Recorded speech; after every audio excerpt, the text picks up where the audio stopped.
If you know, we have planned for 6. We may have a different morphing in the next after that, to be chai or something else. But we love to have people come from the community. We have not really been advertising much. Last time we had a few people come from different organizations, which we didn't even expect. And we're glad to have you here as guests too.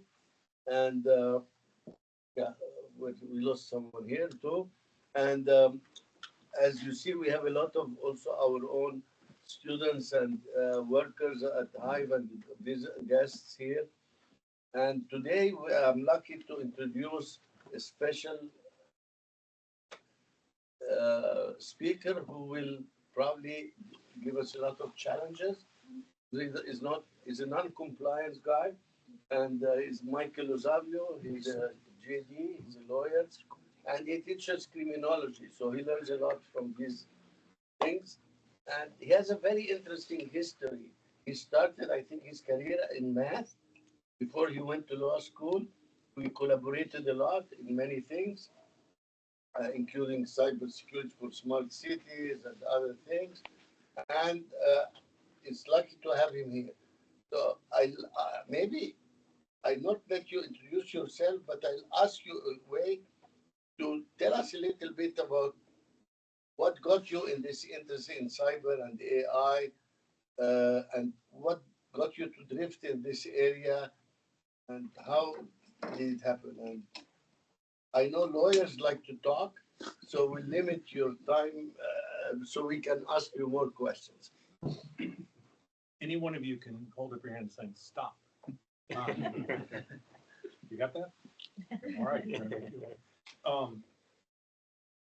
When I first came to Louisville long ago from DC, I hung up my shingle, but I had no money to afford a secretary. But the office had one of the early personal computers with WordStar word processing on it, and it had a DOS OS. And so I had to learn how to use it and how to program batch files for it, and things that were to do my work for me, which was very interesting, much more than I expected it to be.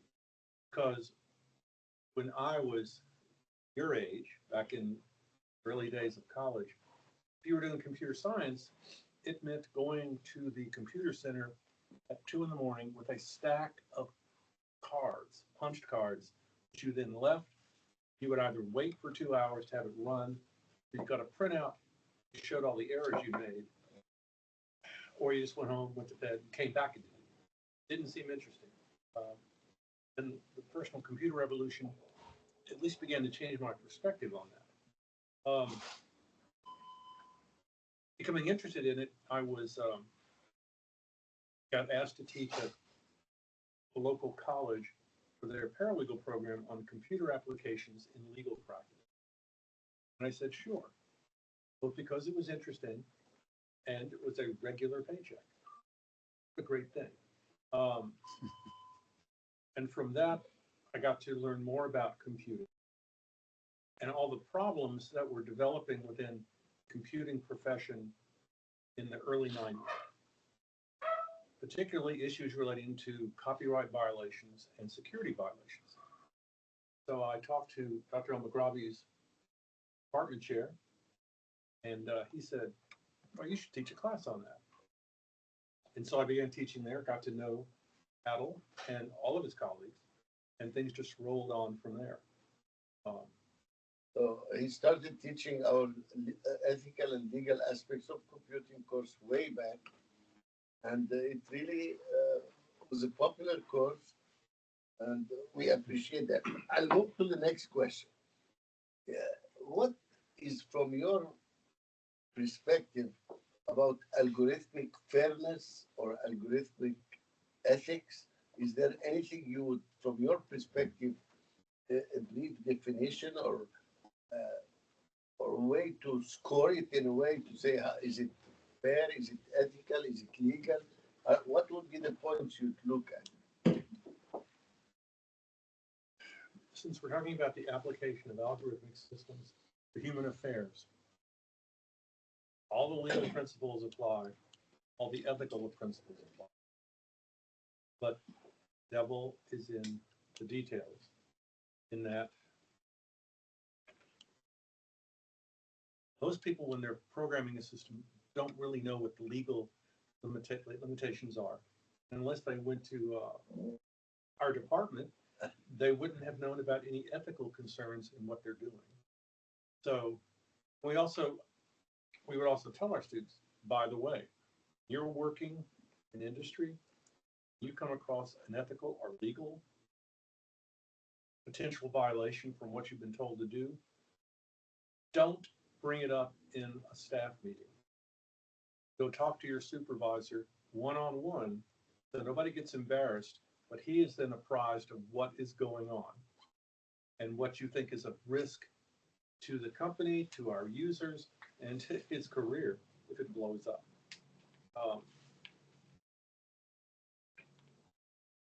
Some of you may recall in the early days of Facebook that the young head of Facebook, Mark Zuckerberg, had a motto: we need to move fast and break things. Good for innovation, not good for the people that are broken by that. And so in terms of doing anticipatory system design, machine learning, neural networks, AI in general, it's very valuable to keep that in mind. But the technologists, the engineers, want to do something. They're not thinking about what the outcomes are after. And so you talked about fairness. The same as we would consider fairness in the world. Some call legally due process. Letting people be heard, hearing their objections, then trying to fix them if they deserve being fixed. The key problem with, and this is true about, I think, of any technology, but particularly with AI, nobody wants to hear, tell our students, nobody wants to hear problems. We want to implement this as fast as possible and get up and running. Deal with the problems later. Okay. Let's move to another thing. We talked about algorithm, but then now we're dealing with what people, AI, and AI will not argue with you since you're the lawyer, we're the technocrats, what is AI. But there is a lot of AI that is a black box. So from your perspective, how do you relate these algorithmic biases to a black box that there is no interpretation, no easy judgment on is it fair, is it biased, does it violate things? How, from a legal perspective, could this be prosecuted or concerned? Or I'm building a black box. What's your perspective on that? Buy a lot of insurance to cover your liability when it goes bad.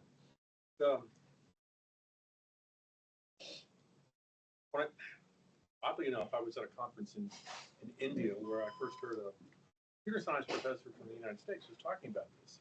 And he said, the key issues are going to be transparency, explainability, and accountability. Transparency and explainability goes back to the black box problem. What is it doing? How is it doing it? And how do we know it's going to do something bad? Arguably, you could say, okay, fine, it's a self-trained, unsupervised model, AI, done good stuff. You should still do traditional software testing that IEEE has put out, or ACM has put out, to see if, in fact, it's doing a good job. What is the error rate output?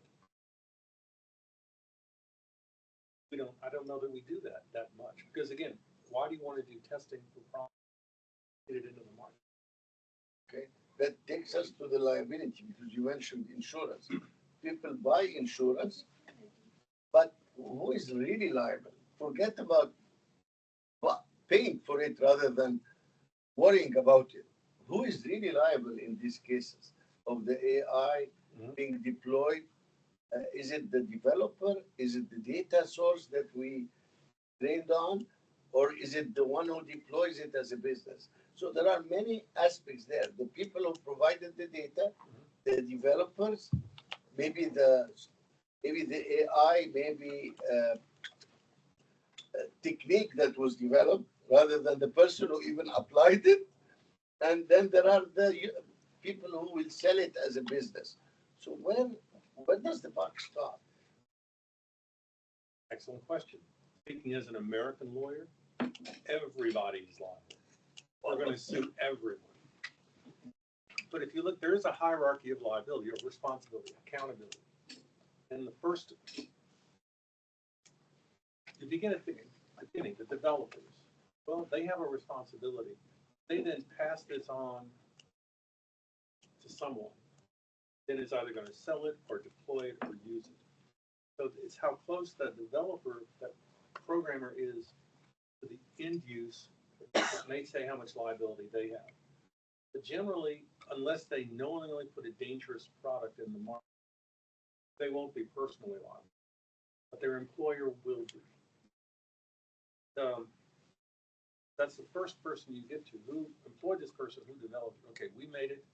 We're now subject to liability for its misuse, its injuries to other people.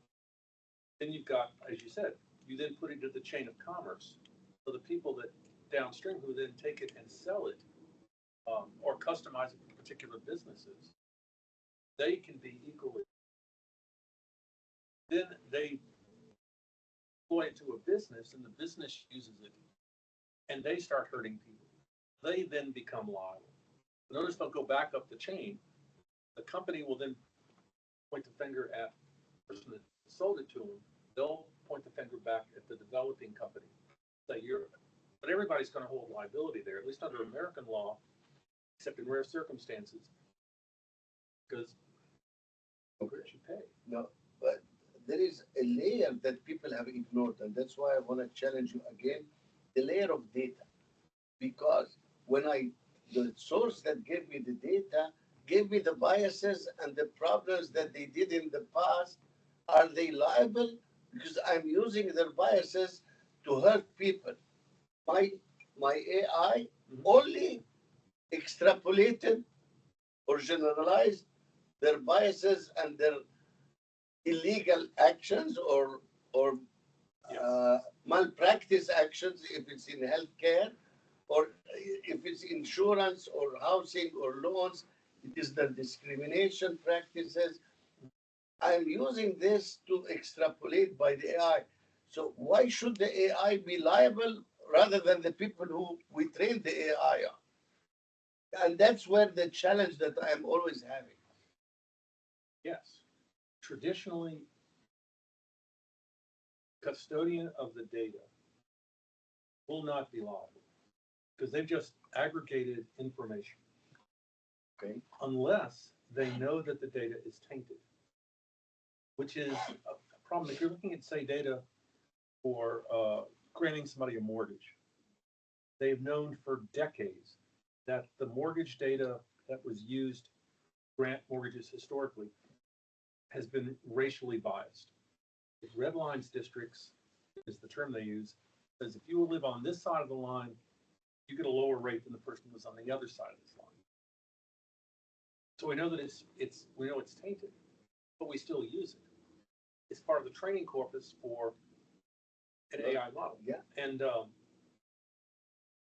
arguably, if you know the data is tainted, you shouldn't be selling it or making it available unless you have the person you're selling it to signs a waiver where they acknowledge, we understand this data has problems. We indemnify you. If you get sued, we'll pay the cost of it if it goes bad. By the way, liability shifting is throughout the software industry. And it's I consider a really bad practice. Because whenever you say you can shift liability onto somebody else, that means you're not going to take responsibility for what your system does. I'm a bank and I'm training it on my data and I'm deploying it. So I'm fully liable. Yes. I have no excuse. Yeah. But there's the other thing I heard in India, never heard it before, but I thought this makes sense. The, the system for the effective use of AI is, for lack of a better term, a trinity or a triad. We always talk about the AI system up here, but as you point out, the training data is just as important. You train against bad data, you're going to get bad results. But it's a trinity. You've got the AI system, you've got the training data and utility data that it's analyzing to make a decision. But you also have what they call the human in the middle. You should never, ever let these systems run amok without a human being with understanding and knowledge of the process, looking at it and making the final decision. Best example, AI has been really effective in radiology and medicine, looking for things like tumors, flaws in blood vessels, not by itself, but when it works with a trained radiologist, they check each other. So the final results are far more accurate than they are with just the radiologist or just the machine. By the way, about a week or 2 weeks ago, I was in AI in cardiology, and one of the famous radiologists, not from Louisville, he was Chicago, he was part of developing some of the foundation things, said, I don't want an AI that's more accurate than me. I do a good job. I want an AI that helps my job, make it faster rather than improves my decision. And that was very eye-opening, that the AI is being pushed in things that the experts already know how to do, versus in areas that the experts need the help with. And but let me move to the next one. But that's a really important point. Using it as a supplement, a complementary support, rather than relying on it solely. But I'm also worried that your doctor said, I don't want it to be smarter than me. I don't care if it's smarter than me, because if I know what I'm doing, I'm validating the work. I want better results for my patient. And we have developed a mammography test that recognized cases that it took the second visit a year later to recognize them. 30% of them. It's not a big, but 30% was big. Well, that was your big computer vision project, wasn't it? One of them, yeah, projects that we published and it got recognized. But I'm not worried about this right now, but there are cases that you say that the AI could be better. We know that, but where do you put your investment? In streamlining the process, helping the doctors, helping the bankers, helping the insurance people, the educators, or put it in improving their performance. Let's go to the next one. The next one is very important, is a topic that I know you like, is privacy versus security. We give up a lot of our privacy to be secure. And secure could be mainly cybersecurity, AI that helps with the security, but we've given up a lot of our privacy. And we know there are legal differentials across the world about what is privacy. And what do you think is a balanced perspective from a user perspective or a developer perspective to view where should I balance my giving up my privacy for my security? We all face that every day. Yes, and it's at the first level, it's a personal decision. Although a risk is that you don't understand the risks when you surrender your privacy. Because it's a very long legal document that nobody needs. Yeah. A practical story. He's referring to the end user license agreement that we all say, please click to use this to go on. A couple of years ago, a software firm had an online product, and for April Fool's Day, 2020, they inserted a clause that said, by agreeing to this contract, you will surrender your eternal soul to this software company. Everybody clicked. Well, there was an opt-out button. Do not have to surrender your soul. But like less than 20% clicked, no, I want to keep my soul. The other said, click, off they go. And which I think exemplifies what Dr. Mugabe said. Nobody reads it. But We- isn't that the intention? To make it more complex and lengthy? 20 pages in itty bitty type, yes. And to have every possible liability to us as the software developers and vendors exonerated. You can't do anything to us, even if our software, destroys the Western world. And that's another problem in the law generally with software. Whether we permit end-user license agreements or any other practice to absolve people of responsibility for what they do. It was good back in the day when they were trying to promote this industry. But the industry is pretty mature now. They're making a lot of money. Do we need to, give them a shield from that liability? That's already been happening. Finally, through the FOSTA-SESTA legislation regarding how the online companies were using a legal shield to protect them from supporting or vending child sexual abuse and commercial sex services. And Congress finally said, no, we're not going to let you escape accountability for that anymore. And on one hand, it's been relatively effective of shutting down that broad activity in commercial sex abuse. There is some concern now that what it's done is it's driven it underground, which makes it even harder to regulate and to protect people. But that's another issue. But It's another issue, although it's a very important issue, societal. And what I want to do now is take a few minutes for questions. Then I have the rest of the questions, but I don't want to wait till the end to have all the questions. So we'll open it for questions. And those of you who came late, there is chai and there are some food there. You can use also this time to grab something. I had my chai, and please, we'll open for questions. But be brief rather than lecturing us. That's our job. Is it? I guess you're the cameraman. Oh, yeah. Is it possible that when somebody asks a question, we can capture them on video? Okay. Because You wanna? Okay. So Hold who's you gonna accountable. ask first? Would you agree that many of the disclaimers of liability would, if tested, be unenforceable? There's a long history in American law of so-called waivers in many instances being held unreasonable because of the context, because of the size of the print, or because of the opportunity to opt out, because of the really.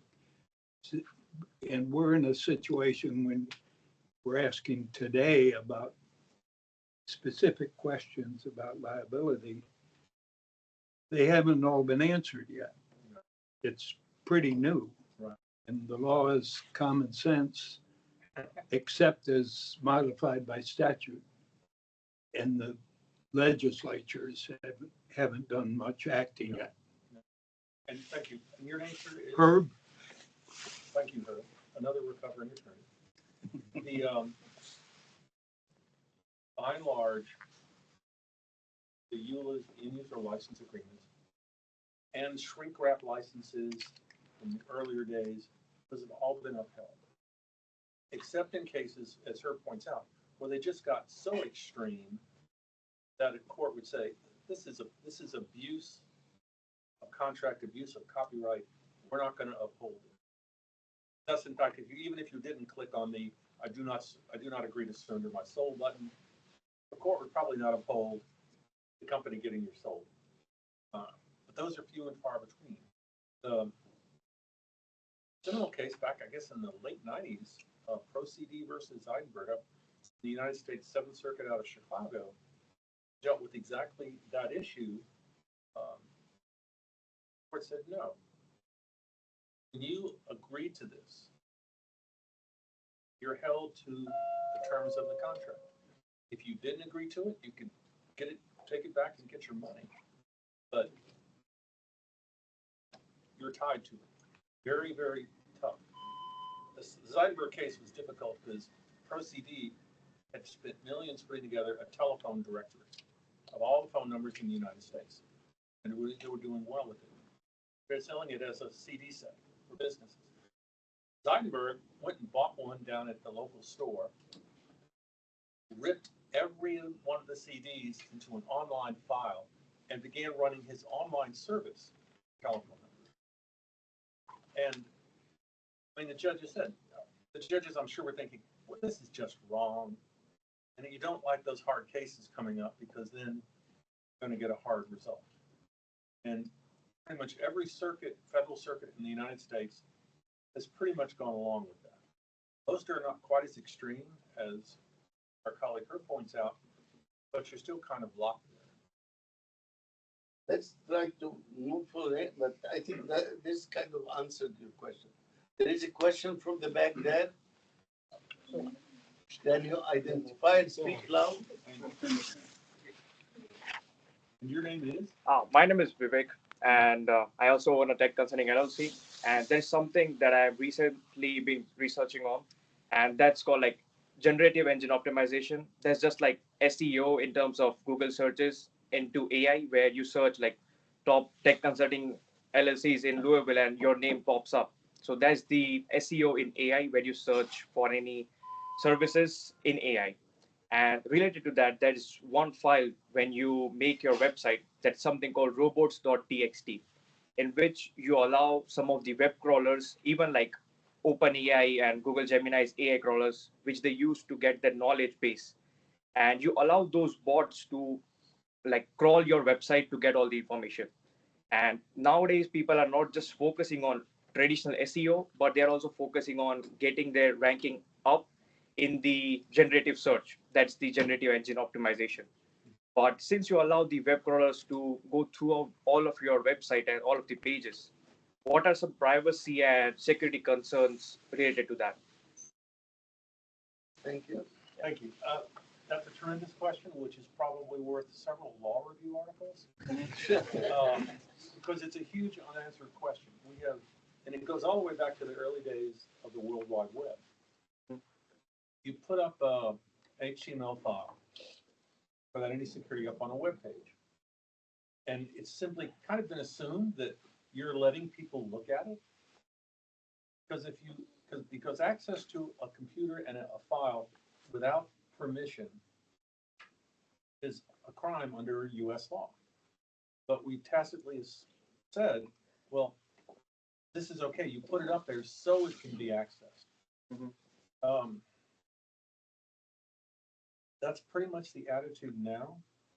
If you wanted to block people getting access to it, except under, say, certain conditions, and to keep the search engines from indexing it, robot.txt file. Put it in there and it should stop. Okay. But if it doesn't, I think you've got a good case that's telling the crawlers you do not have permission to scan this page. Correct. But you did it anyway. So there has been there've been a whole handful now of copyright lawsuits regarding training data for these new generative AI models. And they started to go against the companies. One or two of the first ones went with the model designers saying, well, this scanning is fair use, so it's okay. And that, to a certain extent, is defensible, because we still haven't got a handle on what permissions we have to go out on the web anyway. But if you go up against confirmation document which is protected, that's not fair use. What's begun to happen, and this is all happening in U.S. district courts out in California. Justice Breyer's mother just has weighed in. Another judge up in San Francisco, has weighed in and ruled for the AI company. But in the opinion, he said, you, the plaintiff, raised all the wrong arguments. you said this and this and this, then you would have had a good case to hold them liable for scanning and using your materials to train this model. The big AI companies have begun to settle the big suits, especially with aggregated groups that represent, say, booksellers or book copywriters. Yeah. The book copyright has been one of the biggest ones that I've followed myself. And what if I am only writing an opinion article and I say copyrighted, but I put it on my website? Even if it, under American copyright law, as well as other countries, even if it's copyrighted, you have control over who copies it. Yeah.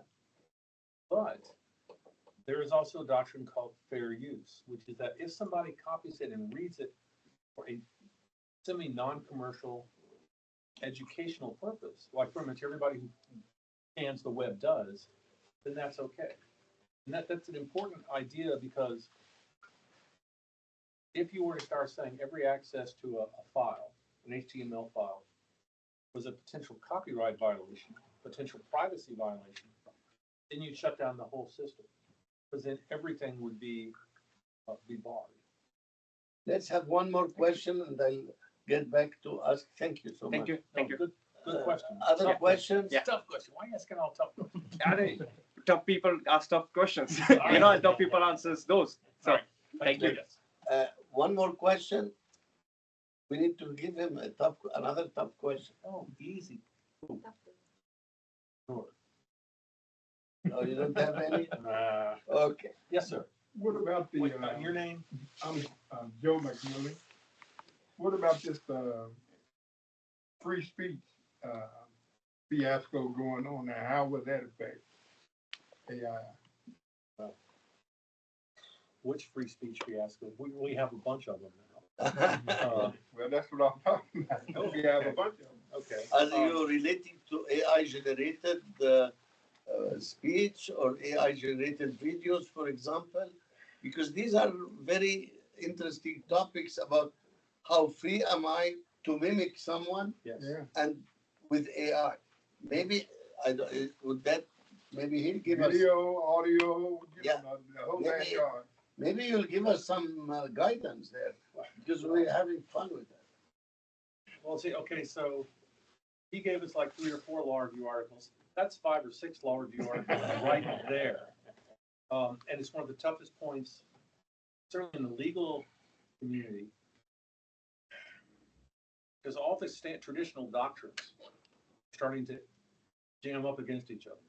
And a key point to remember is back in the early 90s, one guy said, on the internet, the First Amendment is just a local ordinance. Free speech laws are so different everywhere in the world. The United States laws are the most protective of free speech. Even if you go to Europe, that really gets limited, usually with criminal penalties to it. So keep that in mind, because if you ever want to visit Europe or Turkey or wherever and said something you shouldn't have on Facebook, they can stop you at the airport, take you away. But I'm sorry, getting back to that, the technology can both protect speech, as you pointed out, also do a lot of damaging speech. And so the traditional laws regarding regulation there would still apply. What becomes the challenge is the practicality of anything to protect you from harmful speech. And I'll let you all think about what kinds of speech could hurt you. Yes, sir. You know, I want to give an example. I'm a football fan, and a bot came and put on Facebook that Donovan McNabb had died, and had a picture of him, looked just like him. And I said, I don't think he's dead. He's not that old, you know. So I went and looked, and he's alive, and he's a businessman in Philadelphia. But on Facebook, it had said that he had a picture of him and said he is a businessman. That's it gets worse from there, because the technologies within image generation that generative AI offers can let you do a lot worse than doing a fake headline of somebody's death. And unfortunately, in this whole area of what's loosely called revenge porn, ex-boyfriends have been taking advantage of that to do really wrong things to their ex-girlfriends. But one of the most extreme boundary conditions for this naturally involves teenage males. Because teenage males, sorry guys, don't have a lick of sense. And they were using these systems, using these systems and taking pictures of girls from their high school yearbook, and then doing nasty things in terms of image generation. Which, by the way, and I kind of think these boys don't know what they're doing, because if you do take a real person's head and you create a pornographic image with it, that qualifies as child pornography, which has huge punishments now in the United States. And even if they chose an adult to do this, the teacher you really didn't like, that's something we call false representation. It's a privacy violation. But then, okay, maybe they won't prosecute you, but they'll try. But you're liable for civil damages. That teacher can say, "You embarrassed me. You should pay me $100,000." And what's the kid's family going to do? In some ways, this is a repeat of what happened with copyright violations 20 years ago. When the copyright groups were suing everybody in sight for downloading music, which they shouldn't have. They were going after 12-year-olds. So should the 12-year-olds have known better? Back then, probably not. A small question related to this. Is a computer-generated video a speech or a artifact? Is free speech goes all the way to artifacts or physical things? Because this is an argument that we hear today, Sure. particularly related to other actions. But where does the line stop? These good, difficult questions. Well, all right, I want to do it this way. I'd like a show of hands. First, those who think it's not speech, and then secondly, you think it is speech. Or how many of y'all think what he just described is not speech? Because it's computer generated, and it's not. Alejandro's the only brave person here. Everybody wants to You go think on it record. is speech? It's not speech. Should not speak. He says It it's should not be protected. Okay. How many of y'all think it is speech? That's subject to protection. Okay. A few more. Ladies, what's your opinion? Don't just sit there. Anna, what do you think? Sure. Mm. So, A good response. So at least the speech folks seem to have the majority. Yes, it is speech, and there's a whole line of cases that have defined code, and now the output of these systems, particularly the online social media companies, as speech. So it is subject to the protections for speech in the United States, which again are huge. But because people watch too much television, there are limits to free speech, even in the United States. And people that don't abide by those limits they hurt people, and then they become accountable for people they've hurt. This was a whole series of litigations began. The recommender systems, various online social media services, have been sued twice, big cases where the recommender systems were allegedly involved in supporting terrorists, including terrorists who would then bomb cafes in Europe and kill a bunch of people. Are the recommender services responsible for that? The two cases that have come up so far, gone up to the Supreme Court, have said no. Under the current legislation that protects them from speech generated by others, they're not responsible, even for when this is used by bad people to get speech out. But then a case went up and pretty much pointed the way, saying, if a system, an online service, uses a recommender algorithm, uses an AI system to serve up content to people, that's no longer just the speech of others. That is an editorial curated comment by the company, by its AI. And that is something for which they can be liable. What has happened, y'all have seen this, it's always teenagers, have committed suicide over content that they received through the recommender system. The poor kid, oh God. The challenge was to see how long you could asphyxiate yourself. And she killed herself.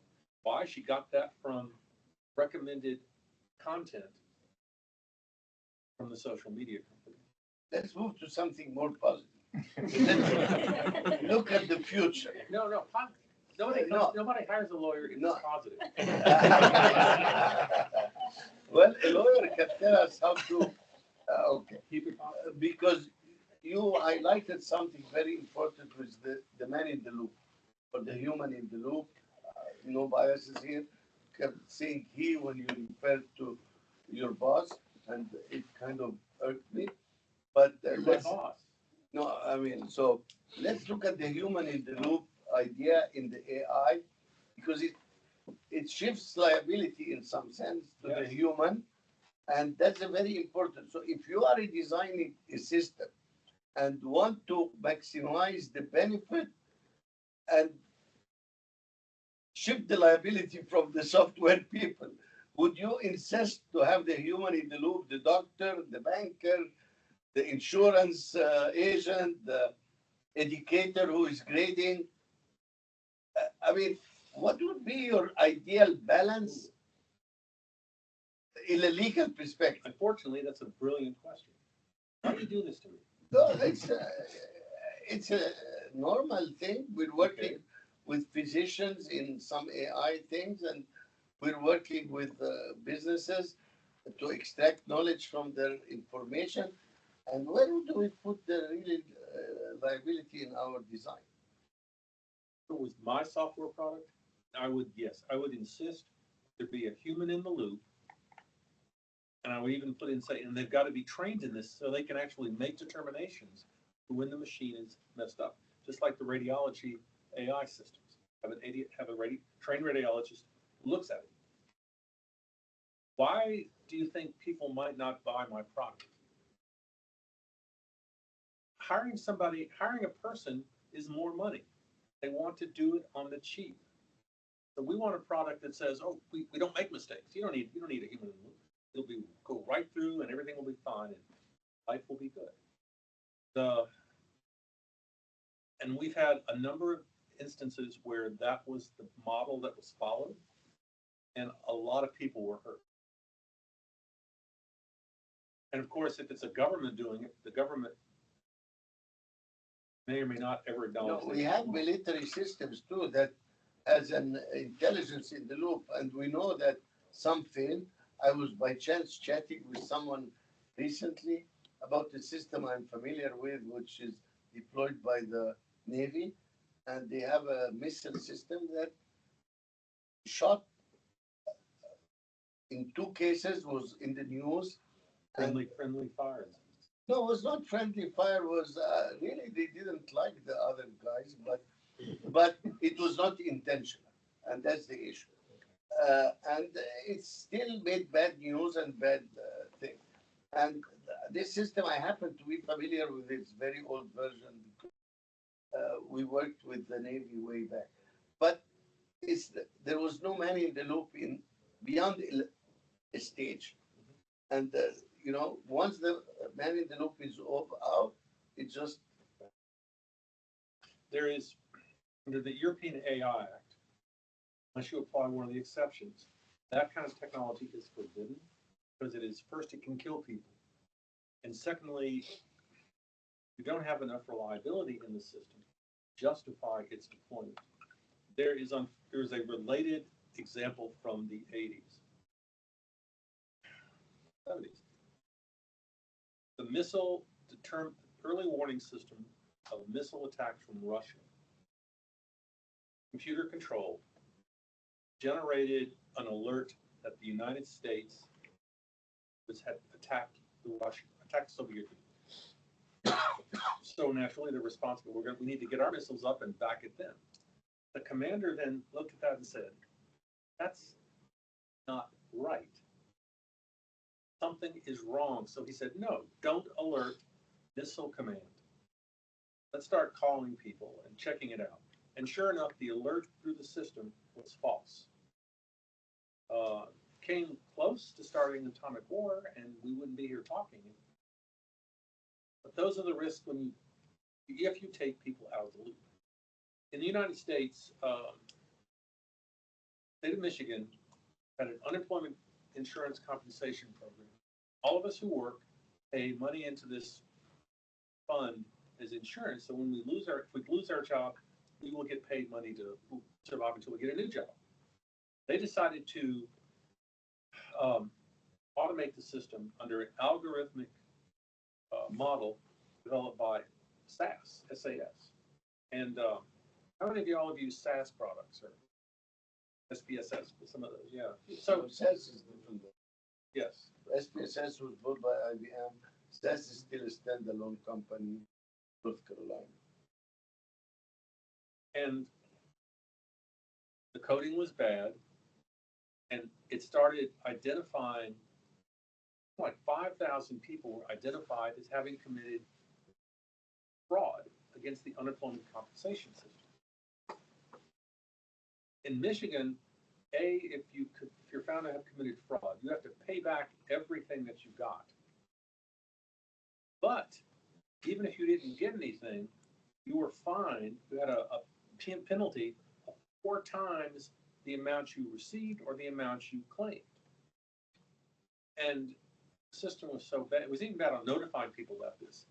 So people would suddenly find their whole savings account seized, pay off these huge judgments they got because the machine was wrong. People were being evicted. They were having to file bankruptcy because all their money was taken away. The era, this was almost, none of you would ever have made this coding error. One of the internal algorithms to determine if they cheating, if they were making a false claim, because it was pulling data from multiple sources in government, taxes being primarily one of the major sources for income. It would pull data from the monthly tax reports. But the algorithm, instead of saying, okay, money this month, no money this next month, and they applied the next month so they're due their benefits, it did an income averaging over the 3-month quarterly period. Who knows why? But that showed then when you applied for benefits in that second or third month of the quarter, it shows that you had income. So you are committing fraud. I want to guess what the error rate on the system was? 100%. 100%. You're cynical. Yeah. 92%. But let's go to the next step. But just in closing, so this was clearly a cock-up. And Australia had a similar system, which was equally bad.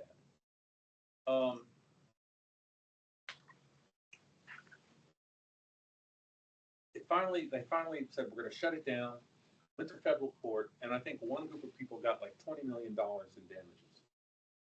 So it can be financially significant. Yeah. But I'm also willing to bet that all of those government officials early on were bragging about how smart they were in implementing an AI system to make it all good. Let's go to one more question, then we'll open it for people. What's your advice for people who are in computer, people who are in law, people who are working for career-wise? Do you want everyone to study law or do you want every lawyer to study computer science, or every business person to study both? Uh, what's really your advice in terms of helping people with their careers to be have a balanced and era of AI for these few people who are in the future? What do you think? What balance they need to? First of all, don't go to law school. I do not want the competition. But you need to be aware, like as you would for anything, you need to be aware of the legal environment within which you're working. Very highly contested area.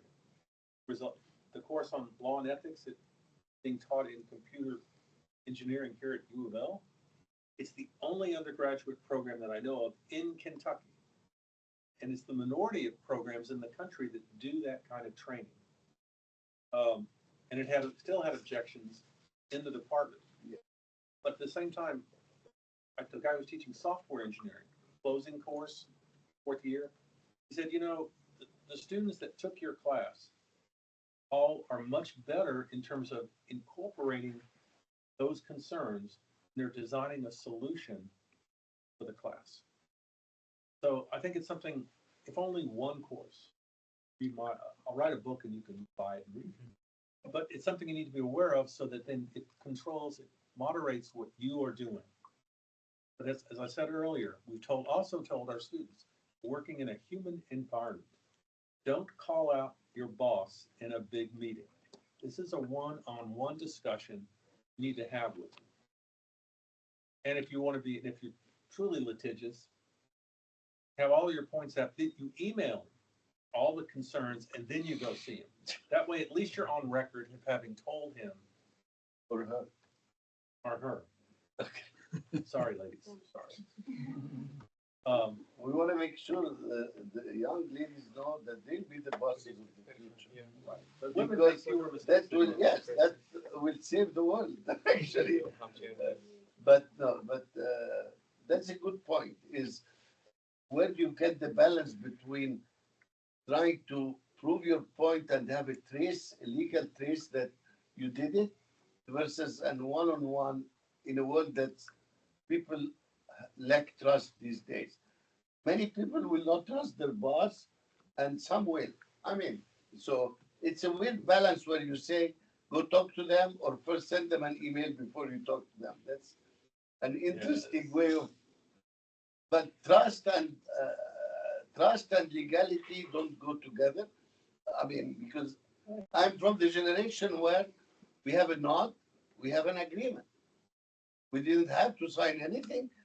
It became worse. You had to have a handshake to have an agreement rather than a nod. Next, it became you have a small piece of paper.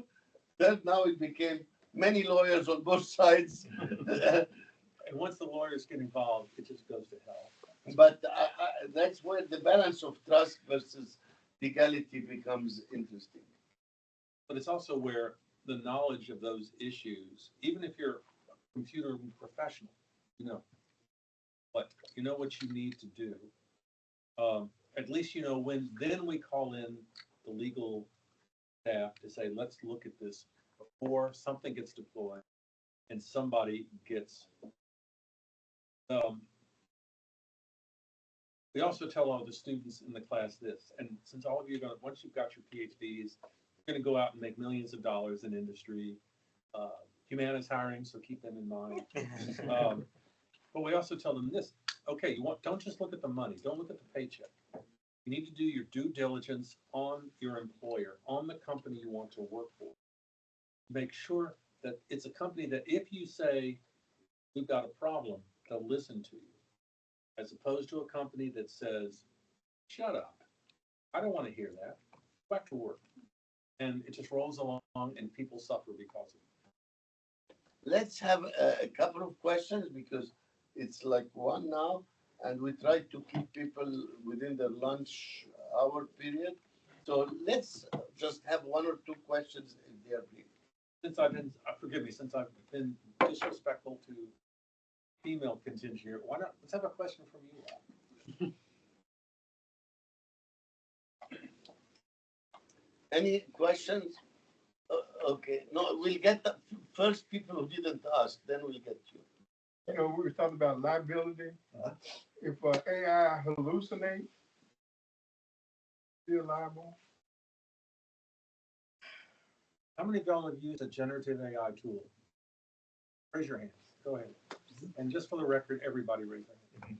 How many of you, when you use that generative AI tool, had to click I accept when the system said, these are the terms and conditions for using our tool? Which, remember the EULA we talked about? Within that I accept document is, we're not liable for anything. Understand this is experimental, erroneous. You cannot hold us responsible for anything. So if you, once you've done that, and it hallucinates, if you're the one that's hurt, well, they're going to hold up the piece of paper. Sorry, you agreed to this. And it does hallucinate. We know that. Yeah. And they admit it. But so what? You get the best out of it. That's why the human in the loop. I think, just, did you have a question? It was also about like if have someone that uses AI that requires the liability user that has used that AI to bad thing for a company that doesn't put any type of restriction to that AI. It's the person that used it, entered the prompts, got the response, and then reused that, even though the end user license agreement said you can't trust any of this stuff. Agree that we are not responsible for anything. Now, that said, there is another area where you use the generative AI, you do something with it, then you hurt a third person, did not click on that EULA. Then, depending on the law of the particular jurisdiction, that third person can now come after the generative AI company because it gave bad advice. Because it's going to primarily come after the person that used it. But you can still try and get at the generative AI company. Who do y'all think is probably the poster boy for AI liability in the United States? Close. Elon. Because the Tesla models all use algorithmic control systems for deciding whether they're going to go drive down the road or drive into a truck. Every user, how many of y'all own a Tesla? I don't want to offend anybody, but I know Nora's got two. But when you buy a Tesla, you agree to certain things, including you will never take your hands off the wheel. You will always be in control of the system. You are the human in the loop. So when something bad happens and you wipe out a family of 5, well, it's not our fault. He didn't have his hands up. He wasn't doing what he was supposed to do. But well, here's the kicker. In the cases where the guy, sorry, but it's always a guy. Guys screw up. It's such a secret. Where the guy has run into a truck and killed himself, family's out of luck. He agreed to be in control at all times. But when he went out of control and killed a family of 5, that family of 5 was not a party to the contract. And their claim is, it doesn't matter that you told him to do this. What you did in your sales literature, in your systems operation, all encouraged him to use the car without keeping control of it the way he should have. And people died because of it. Because there's no waiver for that family, their heirs. Tesla is responsible. And those cases are now being litigated and are going forward. The first cases were when the person that bought the Tesla killed themselves. Now they're starting to kill other people. And those other people are saying, no, the way you marketed this, the way you sold it, you're inviting people to drive dangerously. That's where we're going to start seeing liability. I think we'll stop the formal discussion But I encourage everyone to stay around, connect with others, and maybe we have some more food. Please join. And thank you so much. Thank you. Thank you for your question. Thank you for not throwing things at me. That's the worst part of any presentation. People start throwing stuff. So liability and having to in your perspective. That's the first